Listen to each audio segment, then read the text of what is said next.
Parce que comment peut-on apporter à l'autre si soi-même on ne s'est pas rencontré, on n'a pas traversé, libéré, accueilli? Eh bien, à 30 ans, j'ai un patron qui vient brutalement m'insulter ou Mmh. je me retrouve plongée à 5 ans. C'est-à-dire que la mémoire émotionnelle n'est pas dans l'espace-temps. Le Mmh. chaman, c'est celui qui sait, celui qui voit.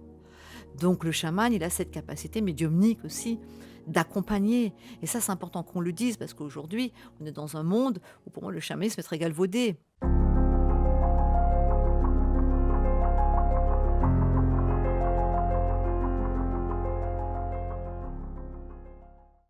Bonjour à tous, quel plaisir d'être aujourd'hui avec Annabelle de Villedieu. Bonjour Annabelle. Bonjour Florent. Merci, d'être avec moi Annabelle. Pour les personnes qui ne te connaissent pas, tu es médium, clairvoyante, tu es spécialisée notamment dans les mémoires cellulaires, on expliquera ce que c'est, tout à l'heure. Tout à Tu fait. travailles aussi beaucoup, avec la musique, on y reviendra également, cette place de la musique dans le travail spirituel. Tu es aussi, l'auteur, d'un premier livre, Naître médium, où tu racontes ton histoire et Exactement. voilà des difficultés aussi, hein, depuis ton enfance et comment tu les as dépassées, comment, tout ce travail autour de la médiumnité, entre autres, t'ont aidé à dépasser tes souffrances, de l'enfance. Mmh. Tu sors également un oracle, l'oracle des éclaireuses de conscience. On en reparlera aussi tout à l'heure. C'est un magnifique Avec oracle plaisir. sorti chez les éditions Exergue avec des dessins vraiment très très beaux. Et Très puis, relié. oui, et tu prépares aussi un nouveau livre. C'est C'est pour très ça. très Sur bientôt. tout mon travail de déprogrammation des Mhm. mémoires, voilà et des soins chamaniques, hein, que je pratique aussi depuis Mhm. 30 ans. Alors moi, bien sûr, je te connaissais déjà depuis un bon petit moment parce que tu passes régulièrement à la télévision, hein, sur les grandes chaînes publiques. C'est Tu es vrai. aussi très présente sur YouTube, dans les congrès, dans les salons, voilà. Et puis, ben, dernièrement, on s'est rencontrés, en tout cas, on s'est aperçus dans un salon à Paris où tu Et proposais oui. des séances de voyance. Et voilà, quand on s'est juste croisés hein, du regard, Oui, mais c'est vrai. mais pour moi, c'était voilà, une évidence qu'il fallait que je t'invite Mmh ici sur ce plateau pour que tu nous parles un petit peu de ton travail. et le regard, c'est le reflet de l'âme, c'est ce qui nous ramène profondément à l'être. Tout à fait, exactement. Et voilà, tu dis souvent que médium, c'est Mmh. pas simplement communiquer avec les défunts, c'est plus que ça. Oui, parce que souvent, je trouve que la définition du mot médium est très restrictive. Pour moi, le médium, justement, c'est cet intermédiaire entre les mondes, entre les plans de conscience. Et pour moi, le médium, c'est celui qui reçoit des informations dans notre plan de conscience et qui va les transmettre dans ce plan de la matière sous différentes formes. Donc, on a le médium clairvoyant, ça, c'est ce que je pratique, la Mhm. clairvoyance. Donc, des images, des choses très précises. Même moi, j'ai un ressenti en même temps quand je suis dans les lieux. C'est comme si j'étais avec une caméra. Donc ça peut être très Mhm. précis. Il y a beaucoup d'images, de visions. Il y a le médium clairsentient qui va ressentir dans son corps alors, des sensations, des émotions, quelque chose qui le traverse. Il y a le clairaudient qui va entendre des messages de façon, audible. Et il y a aussi, donc pour moi, tout ce qui est artistique finalement. L'artiste, lorsqu'il se met juste dans cette canalisation de réceptivité, devient un médium. C'est-à-dire que quand moi, par exemple, quand je fais mes concerts chamaniques et que je me mets en transe, que je me laisse juste traverser par la fréquence, pour moi, je suis un canal de l'énergie, je suis Mhm. un médium. Un peintre peut être un médium parce qu'il va juste se laisser traverser par l'énergie. C'est-à-dire qu'à un moment donné, c'est pas essayer de faire, c'est juste être dans la présence pour se laisser traverser et devenir quelque part cet outil de transformation, ce Mhm. passage. Donc finalement, le médium, c'est un canal, c'est un passage, C'est mais qui ça. se relie pas forcément uniquement avec des personnes décédées. Non, non, non, non, non. Pour moi, le médium spirit est celui qui D'accord. va justement être en connexion avec les décédés. C'est lui qui rentre en contact avec les esprits, les Mhm. entités, voilà, les personnes décédées. Mais alors tu peux te connecter à quoi d'autre? Qu'est-ce qu'il y a dans ce monde plus grand qui permet aux médiums de se Bah, relier ou aux après artistes? après pour moi, il y a une mémoire universelle, c'est-à-dire qu'il y Mhm. a un grand champ de conscience où tout est.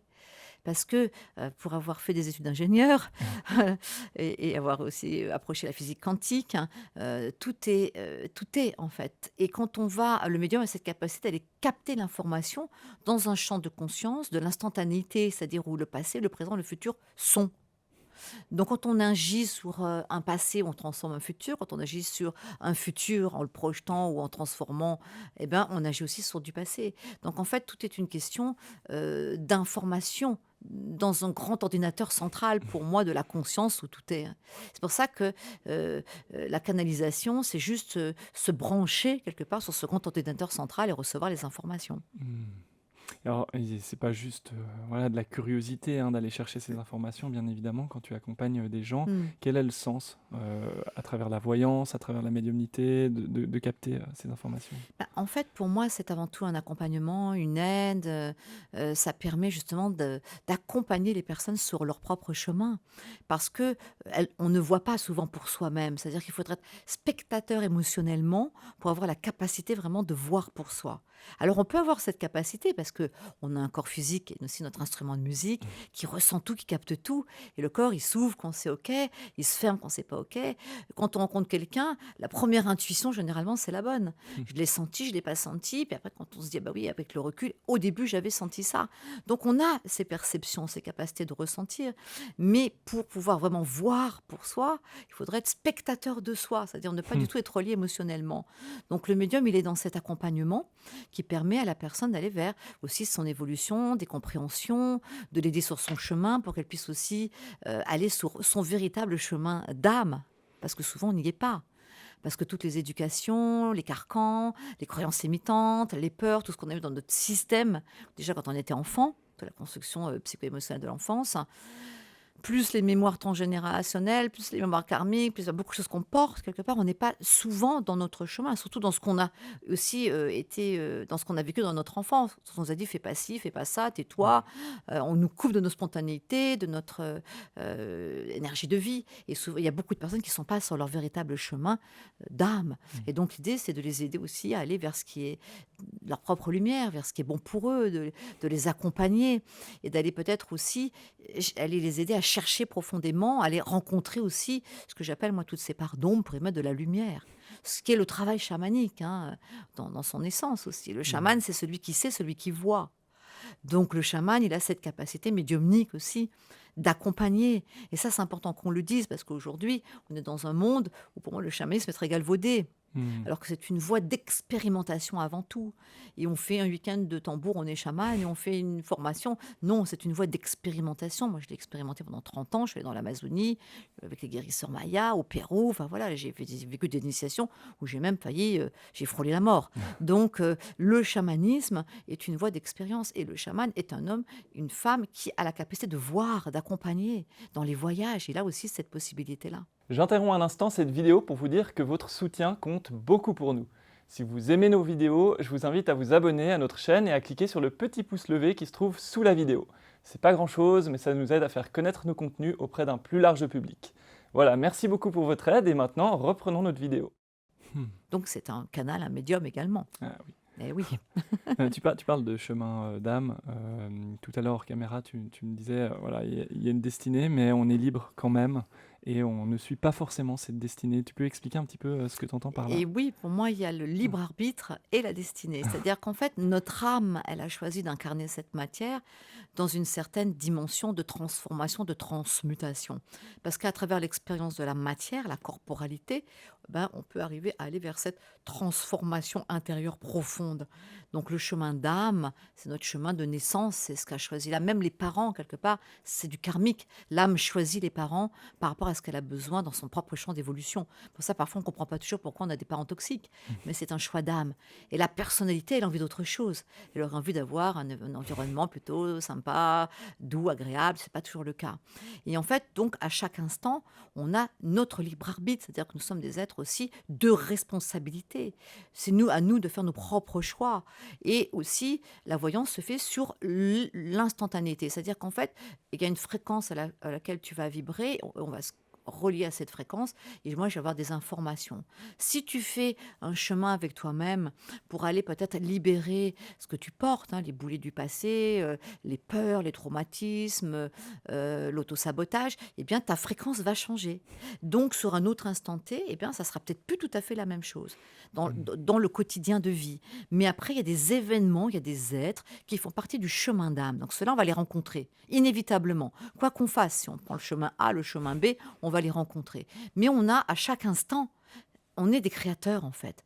Quand on est dans cette conscience de notre présence, de cet alignement entre la conscience, la matière, par la porte du cœur, qui est un organe quantique avant tout, le cœur, faut le savoir, hein, c'est quand même l'organe de la guérison par définition, parce qu'il émet des fréquences d'une telle pureté dans l'amour inconditionnel qu'il permet la guérison. Quand on est aligné dans notre propre fréquence, eh bien, la vie s'aligne aussi. Et là, on est le créateur à chaque instant. On a ce pouvoir de création quand on est dans cette présence. Mmh. Alors tu évoquais hein, les blocages, les traumatismes, les schémas répétitifs, etc. Toutes ces choses qu'on porte et qui nous empêchent finalement de suivre ce chemin d'âme, comme tu l'appelles. Tout ça, c'est des choses qui s'inscrivent en nous, c'est ce que tu appelles les mémoires cellulaires? C'est ça. Et juste pour dire que pour moi, la médiumnité, parce qu'on parlait du chemin d'âme, Oui. c'est un chemin d'âme. Mmh. C'est-à-dire qu'aujourd'hui, il y a beaucoup de personnes pareilles qui se disent: «Je veux faire de la voyance, de la médium», parce qu'il y a aucune charte finalement dans C'est ce vrai. métier. Et en tout cas, on peut s'installer comme ça, mais on n'est pas médium comme ça. Je veux dire, on est médium. On a Mmh. quelque chose, c'est une mission d'âme et sincèrement, c'est pas un chemin facile. C'est un chemin de rencontre avec soi, c'est un chemin avec beaucoup d'expérience, de confrontation pour qu'en se rencontrant justement, on puisse aider profondément l'autre. Mmh. Parce que comment peut-on apporter à l'autre si soi-même on ne s'est pas rencontré, on n'a pas traversé, libéré, accueilli? Quelle fréquence on va aussi apporter dans la Mmh. relation à C'est l'autre? c'est d'ailleurs tout l'enjeu hein, de Et ton oui, livre Naître médium, où tu expliques vraiment par quoi tu es passé, tout ce que tu as traversé avant de pouvoir aider les autres. c'est ça, parce que Mmh. finalement, moi, toute petite, je suis arrivée avec ça. Enfin, c'était au-delà de moi, dans un univers qui n'y croyait pas, dans un milieu catholique où, pour moi, la réincarnation était une vérité intrinsèque quand je suis arrivée. Je ne doutais pas. Pour moi, c'était une vérité. Et donc, on me disait, mais qu'est-ce que tu racontes? C'est pas possible. Avec ta sensiblerie, tu feras rien de bon. Enfin, c'était très, très dur Mmh. parce qu'il y a une non-acceptation de qui j'étais. Donc, c'est quelque chose qui est au-delà, c'est-à-dire que l'on porte, qui est au-delà de nous et auquel on ne peut pas échapper. C'est-à-dire qu'à un moment donné, c'est la mission d'âme, quoi qu'il arrive, elle s'impose. Et moi, à un moment donné, ben, la vie m'a tout enlevé. Je veux dire, j'ai eu 2 angles droits dans ma vie, mais un où la vie m'a tout enlevé. Je me suis retrouvée sur un point zéro total. Plus d'argent, plus de travail, plus de droits, plus d'appartement, plus rien. Et là, ma voix m'a dit: «Mais attends, il est peut-être temps que tu ailles sur le chemin qui est le tien». Et là, j'ai dit: «Oui», mais en même temps, j'étais dans le choix du non-choix. C'est-à-dire que la vie m'a Mmh. emmenée jusque-là pour me permettre d'y aller pleinement. Donc c'est pas aussi simple que ça, même d'avoir cette hypersensibilité qu'il faut apprendre à Mmh. gérer. Parce que quand on est enfant, on gère pas les champs émotionnels, hein, parce que l'enfant, il est complètement relié à ses émotions. Et en plus, quand on capte des informations à droite, à gauche, qu'on voit les morts, qu'on se relie à la nature, aux éléments, qu'on se sent d'une autre planète quelque part, c'est difficile Mmh. de pouvoir vivre cela. Et moi, je voulais pas être là, en fait, petite fille. J'étais toujours partie dans mes mondes. Je voulais pas incarner.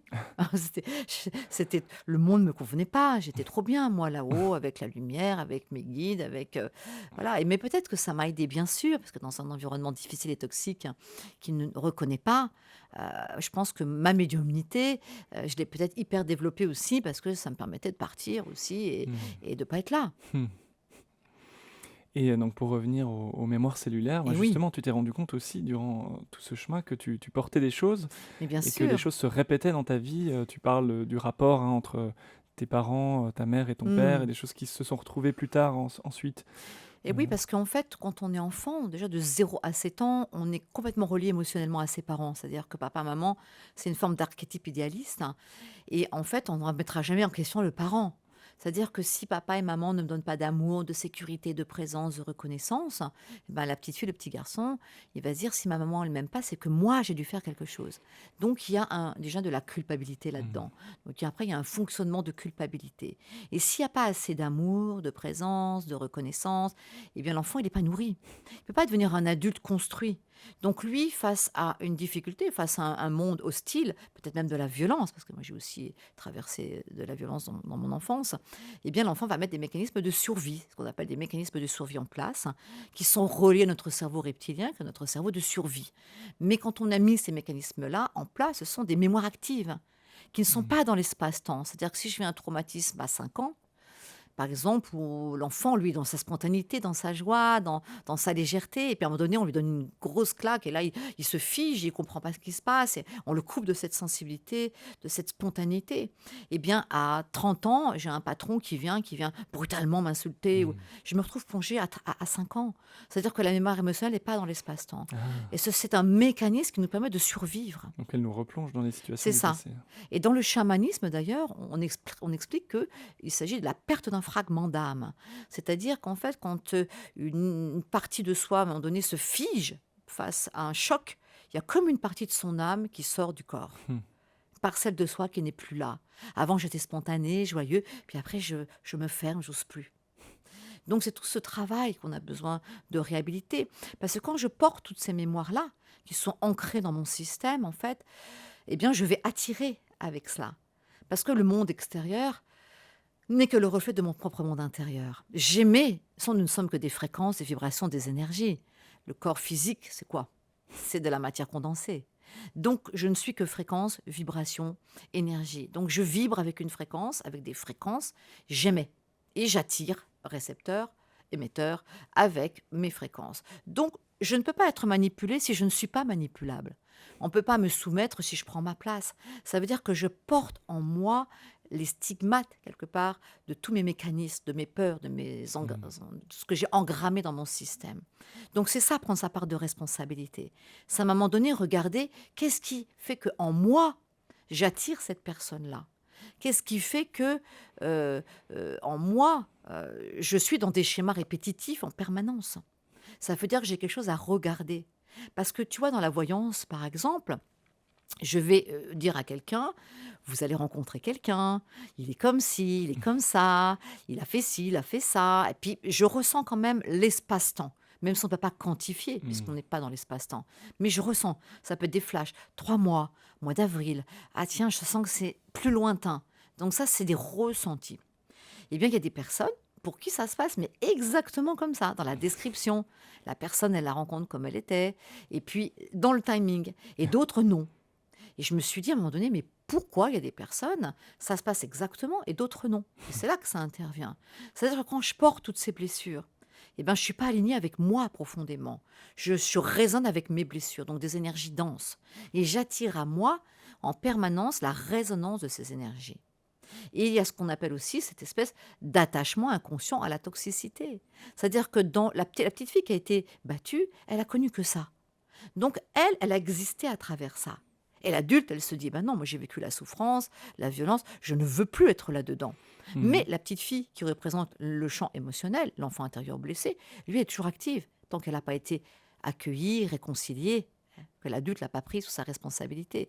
Donc elle va en permanence se manifester et dire, ah mais non, moi je connais bien la violence, donc moi je préfère aller vers quelque chose que je connais bien, parce que ça me rassure, parce que Mmh. ça me fait du bien, mais ça me fait du mal. Et je tombe dans les dépendances affectives, les toxicomanies de la relation et les schémas répétitifs, et je m'en sors pas. Pourquoi? Parce que même si j'ai conscience, est-ce que je me dis, bah oui, là, ça va pas. Mais il y a une partie de moi qui peut pas parce que c'est mon reptilien, parce que c'est un mécanisme de survie, Mmh. parce que c'est un système que j'ai mis en place, tu vois. Donc parfois c'est complexe. Donc même d'avoir conscience finalement, que c'est quelque chose qui nous C'est fait la première souffrance. étape, la conscience. D'accord, Ouais. mais il suffit pas d'avoir conscience, Non, ni d'avoir de la volonté, non, de changer. ça ne suffit pas. Mmh. C'est-à-dire que mettre de la conscience, alors on peut faire ça avec la psy, hein, voilà, Mmh. c'est bien, c'est intéressant. On comprend. Donc déjà comprendre, ça permet de regarder différemment. Mais après, tout ce qui est engrammé dans le système émotionnel, et parfois il y a des endroits où on ne peut pas y aller comme ça. C'est Mmh. tellement souffrant que soit si on veut y aller, notre cerveau reptilien, il met tout de suite les mécanismes de défense. Donc ça demande, à un moment donné, de rencontrer quelqu'un qui peut t'accompagner pour aller dans des espaces très profonds de toi, émotionnels, dans lesquels tu ne pourrais pas aller tout seul. Et ça, c'est l'enjeu, par exemple, de la médiumnité? Eh ben, la médiumnité, bien sûr, Mmh. accompagne les personnes, mais après, dans le travail que je propose en déprogrammation des Mmh. mémoires cellulaires, avec aussi les fréquences, la musicothérapie, la sonothérapie, les soins quantiques, et le travail chamanique, bien sûr, hein, qui est un travail Mmh. très très puissant, là, qui amène dans les voyages intérieurs, dans les lâcher-prise, les états de transe, modifiés de conscience, et ben là, on peut aller toucher des endroits très profonds de la structure psycho-émotionnelle. Mmh. très profond. Donc ça, c'est la deuxième étape. Une fois qu'on a pris C'est conscience, il ça, faut aller déprogrammer justement toutes ces c'est mémoires ça. cellulaires qui nous empêchent de D'être, vivre notre vie. heureux, Mmh. de retrouver notre spontanéité, notre joie, Mmh. notre énergie de vie, notre désir, tout ce qui nous empêche en fait. Mmh. Mmh. Et c'est intéressant, hein, justement, tu disais que tu passes notamment par la musique. Tu disais tout à l'heure, l'artiste est un médium aussi. Et oui. Comment ça se passe? Comment avec la musique on peut aller déprogrammer ce genre de mémoire? Bah, en fait, pour moi, la musique et la voix, je pense, c'est un des instruments les plus puissants de déprogrammation, parce que dans la fréquence pure, et que le son, lui, c'est une fréquence pure qui va directement aller résonner avec toutes les parcelles de ton corps, de tes énergies, de tes champs, que ce soit sur le corps physique, le corps éthérique, la pile de notre organisme, le corps émotionnel, tout ce qu'on porte dans nos notions émotionnelles, le corps mental, toutes les croyances, tout ce qui a été inscrit, que ce soit la globalité du corps aurique, hein, tout ce qui Mmh. relie tout ça, et puis le corps de l'âme, et toutes les mémoires karmiques transgénérationnelles. Donc le son, lui, il chante le mental. Et c'est ça qui est génial. Parce que dans notre culture européenne, occidentale, on est beaucoup dans le mental. Bien sûr, C'est ouais. pour ça qu'Osho, qui était un grand maître hindou, a mis en place les méditations dynamiques, les méditations actives. C'est-à-dire qu'en fait, il Mmh. passe par le corps pour être dans la méditation, pour que le mental lâche. Très intéressant d'ailleurs. Je conseille beaucoup les méditations d'Osho, qui sont très intéressantes, et même pour lâcher la colère, elles sont exceptionnelles. Voilà, la dynamique est géniale. Et donc, je conseille vraiment cette étude de méditation parce que on passe par le corps, il y a toute une Mmh. phase de checking où on lâche les tensions, où après on va vraiment laisser le corps s'exprimer parce que tout s'engramme aussi dans notre système. Mmh. Tout est relié, C'est corps-énergie. Et la fréquence, elle, direct, elle va résonner. Donc, s'il y a un trou énergétique dans le corps, pouf, elle rentre dedans. C'est-à-dire, parfois, quand on passe un bol comme ça sur quelqu'un, il y a la vibration, et à un moment donné, ouf, il n'y a plus de son. Et le son revient. Quand il y a un chakra, par exemple, qui a besoin d'être rempli au donc niveau le son énergie, est absorbé. le son est absorbé, ça remplit. Ou quand il y a donc une cristallisation, Mmh. eh ben, le son, il va taper dans la cristallisation, faire circuler l'énergie, Mmh. décristalliser, et ça redonne l'énergie vitale qui circule dans le corps. Donc on peut avoir des sensations de frissons, souvent dans mes concerts chamaniques, qui sont des soins quantiques, pour Mmh. moi c'est plus que cela. Les personnes me disent j'ai un appel, je suis très froid. Et moi, je leur dis c'est génial. Si vous avez froid, ça veut dire que tout votre système est en train de se réinformer et que l'énergie recircule. Cette énergie qui était stagnante recircule. Donc, ça va aller résonner. Et chaque instrument, en plus, a une fréquence différente. Donc, va aller résonner en différents endroits pour différentes personnes. Donc, en fait, Mmh. chacun va recevoir ce qu'il a besoin de recevoir. En fait, c'est ça qui est intéressant. Mmh. Et quand un son vient nous déranger, c'est juste qu'il vient résonner avec une partie de nous qui nous dérange, en fait. Une partie de nous qui a besoin justement d'être accueillie. Parce que souvent, quand quelque chose vient nous déranger, on dit ouh là là, j'ai pas envie, non, ça me convient pas. Mais dans le travail chamanique, on accueille ça. On dit ok, là, ça vient me toucher, ça vient me déranger, ça me met mal. Qu'est-ce qui se passe? Pourquoi ça résonne comme ça dans mon système? Et qu'est-ce que je fais? Je respire, j'accueille, respire. Je respire avec et j'accueille ça. Parce que quand j'accueille, que je regarde, que je mets de la conscience et que je respire, je dissous. Mmh. Ça, c'est tout le travail chamanique. Et je mets de la lumière dans mes parts d'ombre. Et c'est ça le guerrier de lumière. C'est celui qui plonge dans ses parts d'ombre pour aller les regarder en face. C'est confrontant. Ouais. C'est confrontant. Alors c'est la fin de cette interview sur YouTube, mais l'interview complète avec Annabelle de Villedieu n'est pas terminée. On a tourné pendant environ 1 heure, on a échangé sur des sujets passionnants autour de la musique, autour de la médiumnité, et vous pouvez suivre la totalité de cet échange gratuitement. Il suffit simplement de cliquer sur le lien qui se trouve en description sous cette vidéo. Vous accéderez ainsi à l'échange complet, et ça vaut vraiment le détour parce que Annabelle partage aussi de nombreux conseils. Elle vous donne notamment son rituel quotidien pour se dépolluer des énergies négatives, de toutes ces ondes qui nous entourent, le Wi-Fi, le téléphone, etc. Aussi des émotions négatives des gens autour de nous. C'est un rituel très simple que vous pouvez faire tous les jours sous votre douche et qui vous permet de vous nettoyer. Donc pas seulement le corps, mais aussi l'esprit, l'énergie, et voilà, ne pas porter tout ça au quotidien. Elle va aussi faire un tirage avec son nouvel oracle. Elle va vous montrer, vous transmettre un message général pour mieux vivre cette époque un peu anxiogène d'aujourd'hui qui est voilà, parfois compliqué à vivre. Donc, je vous invite vraiment à suivre l'intégralité de cet échange. Je vous rappelle, tout est en description de cette vidéo. Merci beaucoup.